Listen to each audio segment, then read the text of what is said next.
Disclaimer: This channel does not promote any violent, harmful, or illegal activities. All content provided by this channel is meant for an educational purpose only. কি চাইছেন আপনারা? আমরা চাইছি যে যারা এই ধর্ষণ এবং খুনের সাথে যুক্ত রয়েছে, যেসব রাঘব বোয়ালরা এর সাথে যুক্ত রয়েছে, তাদেরকে অবিলম্বে গ্রেপ্তার করা হোক এবং তাদেরকে বিচার বিভাগীয় তদন্তের মাধ্যমে তাদের শাস্তি দেওয়া হোক।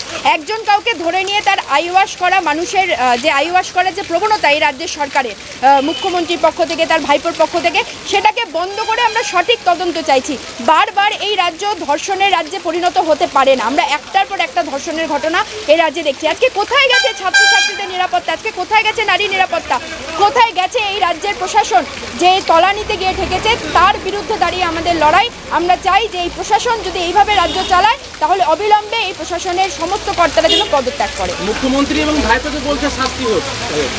দেখুন, মুখ্যমন্ত্রী ভাইপো যে শাস্তি হোক কথা বলছে, তার সাথে ওনারা এটাও বলে দিচ্ছে কে করেছে দোষ এবং কে করেনি। এনকাউন্টার বলে আজকে ভাইপো বলছে এনকাউন্টার করা হোক। এই এনকাউন্টার কোনো সলিউশন হতে পারে না।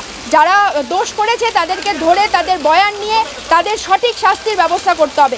আমরা বলি এনকাউন্টার কোনো পথ না। এনকাউন্টার আসলে যেসব রাঘব বোয়ালরা এর সাথে জড়িত রয়েছে, কারণ আরজি করের মতো এত বড় প্রতিষ্ঠানে একজন সাধারণ সিভিক ভলেন্টিয়ারের পক্ষে ঢুকে সেখানে একজন ডাক্তার, কর্মরত ডাক্তার, একজন ডিউটিরত ডাক্তারকে ধর্ষণ করা, তাকে খুন করা সম্ভব না যদি না সেখানে বড় বড় রাঘব বোয়ালদের মাথা থাকে। আমরা চাই তাদের মাথা এবং তাদের নামগুলো বেরিয়ে আসুক।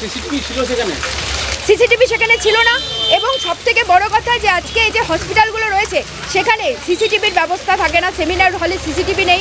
ডাক্তার যারা ডিউটি করেন তাদের কোনো রেস্ট রুম থাকে না, তাদের কোনো বসার জায়গা থাকে না এবং এই নিয়েও গোটা রাজ্য জুড়ে আপনারা দেখছেন ডাক্তাররাও অলরেডি বিক্ষোভে নেমেছেন। আমরাও এই ডাক্তারদের সাথে একমত রয়েছি এবং আমরা চাই যে সমস্ত প্রতিষ্ঠান শুধুমাত্র নীল সাদা রং বা শুধুমাত্র কসমেটিক উন্নয়ন নয়, টুনি লাইট লাগিয়ে সেখানে সঠিক উন্নয়ন হোক এবং সঠিক ইনফ্রাস্ট্রাকচার তৈরি হোক। আপনি জানেন যে কালিয়াগঞ্জে একটা হসপিটাল আছে, সেই হসপিটালেরও কিন্তু আদপে কোনো উন্নয়ন নেই। আপনি গেলে দেখবেন সেখানে বিড়াল কুকুর ঘুরে বেড়াচ্ছে, রোগীরা মাটিতে শুয়ে রয়েছে, তাদের না আছে বেড, না আছে সঠিক চিকিৎসার ব্যবস্থা। তাই আমরা চাচ্ছি যে গোটা রাজ্যে এই যে বেহাল স্বাস্থ্য ব্যবস্থা, এই যে বেহাল অবস্থা, তার প্রতিবাদ হোক এবং যদি সেটা তিনি না করতে পারেন তাহলে অবিলম্বে এই সরকার যেন পদত্যাগ করে।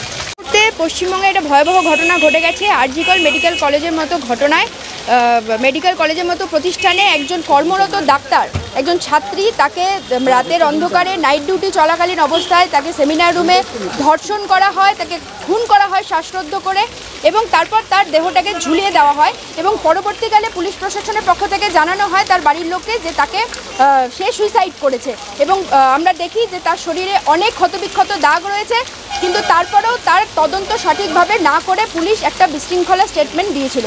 তারই প্রতিবাদে এই যে বিশৃঙ্খল প্রশাসন চলছে, এই যে পুলিশ প্রশাসন, এই যে স্বাস্থ্য প্রশাসন, এই যে অপদার্থ আমাদের এই রাজ্যের সরকার, তার প্রতিবাদে তার বিরুদ্ধে দাঁড়িয়ে আমাদের এই পথ অবরোধ এবং এই বিক্ষোভ কর্মসূচি আজকে আমরা এখানে করি।